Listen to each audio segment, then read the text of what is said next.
And of course, I like to share information with people. So I started talking to some other folks that are in short-term rental space. And they just had so many misunderstandings. Well, why don't you actually share that story? Because Yeah. yesterday you shared how you were actually at a highly sophisticated mastermind. Yeah. These are all really good. Like, so when just so everyone understands, like when I first started listening to you, I was thinking, all right, this has to be for like people that don't know what they're doing. But what you were sharing was people who were in this mastermind, they're paying a lot of money, they own a lot of properties, very bright guys, and they had asked you a question like, well, Jeff, how do you protect your properties? And after you were sharing it, which we're gonna go through actually how Jeff does protect his properties and how he recommends you do as well, what was their response when you started sharing that with them? Yeah, they were floored. I mean, so it happened very organically. We were just sitting there talking about ways to improve, grow wealth. I mean, that's what everybody wants to do. You're buying a short-term rental because you want to build wealth and you want to create cash flow. And so somebody spontaneously asked the question, maybe a group of 10 of us, high level, I mean, it's like 25 grand minimum to get into this type of arrangement. They look over and they say, but how do you guys protect yourself from lawsuits? How do you avoid getting sued? And immediately someone looked over at me and said, Jeff, you're a lawyer, right? Tell me how that works. What kind of lawyer were you? And I said, well, did personal injury law. And I actually sued short-term rental owners. And immediately they're like, okay, you got to tell us, what do we have to do? So all I did is literally share with them what I do, right? So I said, well, let me walk you through. Well, as soon as I started to do that, they said, I've never even heard of this. I mean, I've heard of ways to protect my assets and use LLCs, but I had no idea that some of the things that I've been taught traditionally, whether it be through my accountant, through the CPA that I've talked to, whether it be through information on Google or different YouTube channels that are out there, it's incomplete. And you know how people work. If they take some information, they piece it together and they think that that is how they do it. And they've learned that that was not the case. And immediately, like 8 out of the 12 people who were there looked over at me and said, Jeff, you got to help us do this. Because I don't even know where to start. How do I find someone that knows all the laws in these different states?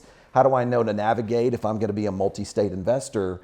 And that kind of brought it to a head where I realized there's so much misinformation out there. There needs to be some clarity about the right way to do it. Yeah. So I want to ask you about the misinformation. Yeah. I want to ask you about some of the why that misinformation actually is being passed on to really intelligent investors and people, or even if you're new getting into it, wherever you might be on your journey. Do you mind sharing a question I asked you yesterday that I thought was really, before we go into the myths and why they get bad information and what some of the bad information is, when someone comes to you, because you weren't even planning on having a practice around short-term rentals and commercial properties for investors. It just kind of happened organically. So I just wanted to lay that out. And why when people come to you and they're like, hey, Jeff, this is what I want to have happen. Like you'd mentioned a couple things, like number one, they want to stay, like why is this even important in the first place? Yeah. So before we get into the myths, because, Yeah, so, I mean, for most people, the biggest concern is they don't want to be sued. And it's kind of like, what are the consequences if I don't get this right? Well, number one, it's one thing, if you have a short-term rental, let's talk about high risk and low risk assets. The reality of it is I kind of label things by exempt assets, low risk assets, and high risk assets. Now, exempt assets, you can talk about things like 401ks, sometimes your homestead. You don't have to worry as much about those because there's certain state and federal law protections. Low risk assets might be kind of like maybe a property management company or a standalone business where your entity structure is just having money flow through there, but it doesn't own any properties. But think about if you've got long-term rentals, short-term rentals, and even multifamily investments. Short-term rentals are the highest risk assets in the real estate space because people are coming in and out. The average daily stay or the average stay is 7 days or less. So if you have a successful short-term rental, you're having thousands of people come stay in your place. They're also staying there as a vacation rental most often. So people are having their drinks, they're having a good time, they're doing some things maybe a little bit more casually than they would normally. And as a result of that, it bears out. Insurance industry says it's the highest risk real estate asset you can have. And on the litigation side, it's one of the highest risk assets you can have. So we're worried about what? We're worried about a lawsuit, but we're worried about if there is a lawsuit, can that attorney get to my personal assets Yeah. if they sue my short-term rental. Right. So if they can actually penetrate and get access to that short-term rental, what about all my other assets? Is there a chance they could get to me as well? Yeah, which is super important. Is if you so a lot of high-income professionals are told like, hey, if you run a business, go buy a commercial property. Right. As you're making money, you may have a vacation home that you turn into a rental property or a second home, right? And then you have your personal premises that you grow up in. And one of the myths that you'd mentioned, and I want to go over. I have a few more things to go over, but is that insurance is enough. Right. Yeah, that's a really big one. First of all, and I'll talk about this in relation to short-term rentals for a second. Insurance is not enough. And here's on a basic premise, here's what I tell people. Look, do you really want to trust your net worth and the protection of your net worth to a third party who, quite frankly, has every incentive legally to deny your claim? And that happens all the time. I mean, think about it. Insurance companies make money by not paying out on claims. If they pay out on every claim that comes to them, and I know this because I used to sue insurance companies as part of my commercial property and short-term rental, the defendants that I would go after as a plaintiff's attorney. And insurance companies would find any ticky-tack reason to get out of that. So the problem is, I'm a big believer, well, let me tell you this, I'm a big believer in what we call layered asset protection. Insurance is a layer, okay? But by itself, what if your claim is denied? And more importantly, what if the damage amount is above your claim or above your protection amount? So when we start talking about insurance, number one, do you need it? Absolutely. But you need the right kind of insurance. Which we're going to cover. And then secondly, most people are underinsured if they are at all. Yeah. And then what if someone is paralyzed or someone dies at the property? Yeah. It's going to go above the amount of whatever you're insured for. And now you're talking about everything that you might have in your personal name, your personal assets could be at risk. Wow, that's crazy.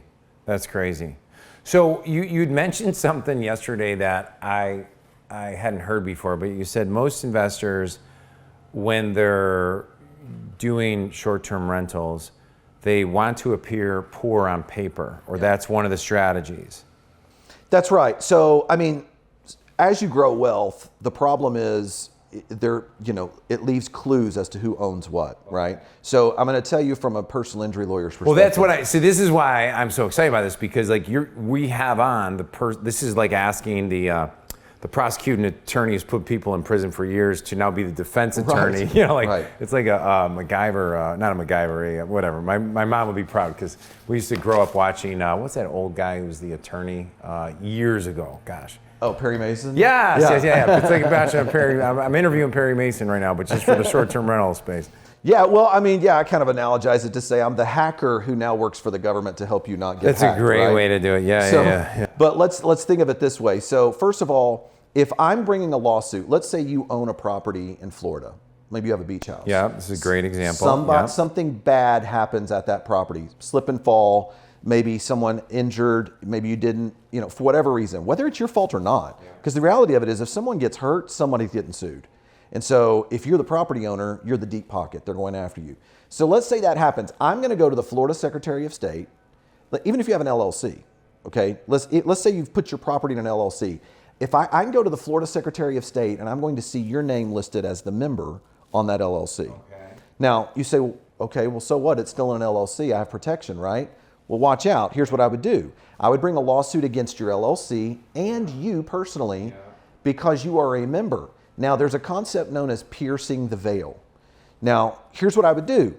There are a number of items that if you did not follow the law in these areas, and most people do not do it, overwhelmingly most people don't, then I could bring a lawsuit in front of the court. You're a party to it, just like your LLC is, and I'm going to argue that this is basically an alter ego of you, and you're not running this as a legitimate business, so I can pierce the veil of the protection of that LLC. Because at its core, what is an LLC? An LLC is a limited liability company that separates your ownership of the asset from the control of the asset. Yeah. That's what's key. But let's say you commingled funds. And almost 99.9% of people do, right? Everybody does this. Even if you're almost perfect. 100%. You could be standing in line at Costco, and I use this as an example because we've done it. I mean, everybody's done it. As you stand in line at Costco, you find something that looks great for your rental property.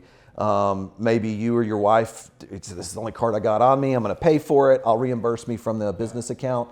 That's commingling funds. Your commingled business and personal funds, that's one of the areas that I would go in now if I know who you are. If I know that you are the listed member, if you did, let's say you commingled funds, let's say you failed to file your annual meeting minutes or have an annual meeting. Let's say you failed to do your unanimous consent instruments, your state report filings. If you failed to do those things and I now know who you are, then I can potentially pierce the veil. And here's why the pierce the veil matters. I can hold you personally liable, including all of your assets, for the actions of that business. And now I've pulled apart that protection and I'm getting to whatever else you might have. Which, just so we're all clear on this, that means you can go after my personal property. 100%. Everything you can else. Go after my retirement. Anything that's not covered under the bankruptcy code. Now, here's the thing. Okay. There are certain things that are protected when I talked about exempt assets. Employer-sponsored 401ks, totally exempt under the Employee Retirement Income Securities Act. Great. You have individual IRAs are protected up to about 1.5 million. They're adjusted for inflation. Okay. But what about everything else you've got? Brokerage accounts. Some people, own crypto, brokerage accounts. What if you've got other properties? Some people don't rent them out, but it doesn't matter. Whatever liquid cash, anything else that you might have, all of that is susceptible because I'll put a judgment on it. That judgment means you can't sell any of this stuff unless you pay me. Yeah. And then as a result of that, here's the real problem though. Think about this, Ed. The real problem is it cripples you from making future investments. Now you're absolutely paralyzed. Good luck trying to get a loan when you've got a judgment against you on everything else. Good luck being able to actually scale the rest of your portfolio. You've put yourself in limbo in that situation, and you've dramatically limited your ability to continue to grow wealth.